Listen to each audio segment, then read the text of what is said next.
রুই মাছ হলুদ লবণ দিয়ে মেখে রেখেছিলাম কিছুক্ষণ। এখন আমি ভেজে নেব ফ্রাই প্যানে। ভাজা হচ্ছে, ভাজা হয়ে গেলে আমি তরকারি রান্না করব আলু বেগুন আর টমেটো দিয়ে। রুই মাছটা দেশি রুই মাছ, আর আলুর পিসটা একদম ছোট ছোট করে কেটে নেব। আলু বেগুনটা তাড়াতাড়ি সিদ্ধ হয়ে যায়, কিন্তু আলুটা একটু দেরি হয়, তাই আমি আলুটা একদম ছোট করে কেটে নেব চিকন করে। আলু বেগুন কাটার যে পিস ছোট ছোট করে কাটার ভিডিওটা স্কিপ হয়েছে, আমি জাস্ট অল্প কিছু ভিডিও হয়েছে। পেঁয়াজটা কেটে নিচ্ছি। আলু বেগুন পেঁয়াজ কাটা হয়ে গেলে এদিকে মাছ ভাজা হয়ে গেছে। মশলাও কষানো শুরু হয়ে গেছে। মশলা কষানো হয়ে গেছে, আলু বেগুনও মোটামুটি অনেকটাই সিদ্ধ হয়ে গেছে, কষানো সুন্দরভাবে হয়ে গেছে। এবার আমি ঝোল দিয়ে দেব।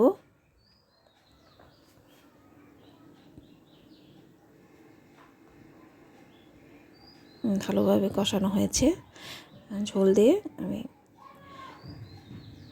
ভালো করে জাল দিয়ে নেব। তারপর মাছটা দিয়ে কিছুক্ষণ জাল দেওয়ার পর হয়ে যাবে। এখন আমি ঢেকে দিচ্ছি। টমেটোটা দেওয়া হলো।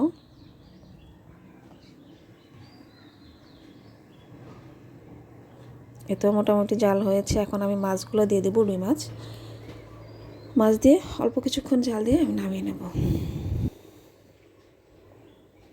রুই মাছ কার কার পছন্দ কমেন্ট করে জানাবেন। আমার তো দেশি রুই মাছ খুব ভালো লাগে।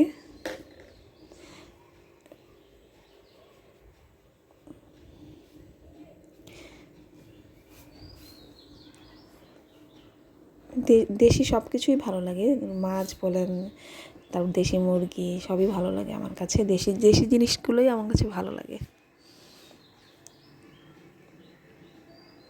এদিকে আমার মুসুরির ডাল ওইদিকে জাল হয়ে গেছে, পেঁয়াজ রসুন ভাজা ঠিক মতোই হয়ে গেছে। এখন আমি ডালটা সম্বার দিয়ে নিলাম। এদিকে মুসুরির ডাল আর রুই মাছ রান্না করা হয়ে গেল। এখন আমি দুপুরের খাবারের আয়োজন খাওয়া শুরু করে দেবো।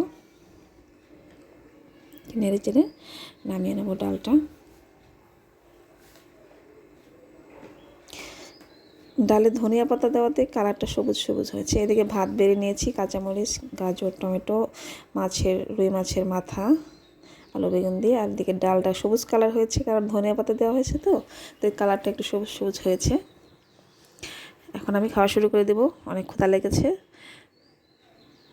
ভাত বেড়ে নিয়েছি, মাছ দিয়ে আগে খাচ্ছি, রুই মাছের মাথা দিয়ে আগে খেয়ে নেব, পরে আমি ডাল দিয়ে খাবো। খেয়ে দেখি কেমন হলো। মাছটা ভালো আছে অনেক। দেশি রুই মাছ খেতে অনেক ভালো লাগে। ঝোলটাও ভালো লাগতেছে, মোটামুটি ভালো লাগছে। রান্নাটা খারাপ হয়নি, মোটামুটি ভালো হয়েছে।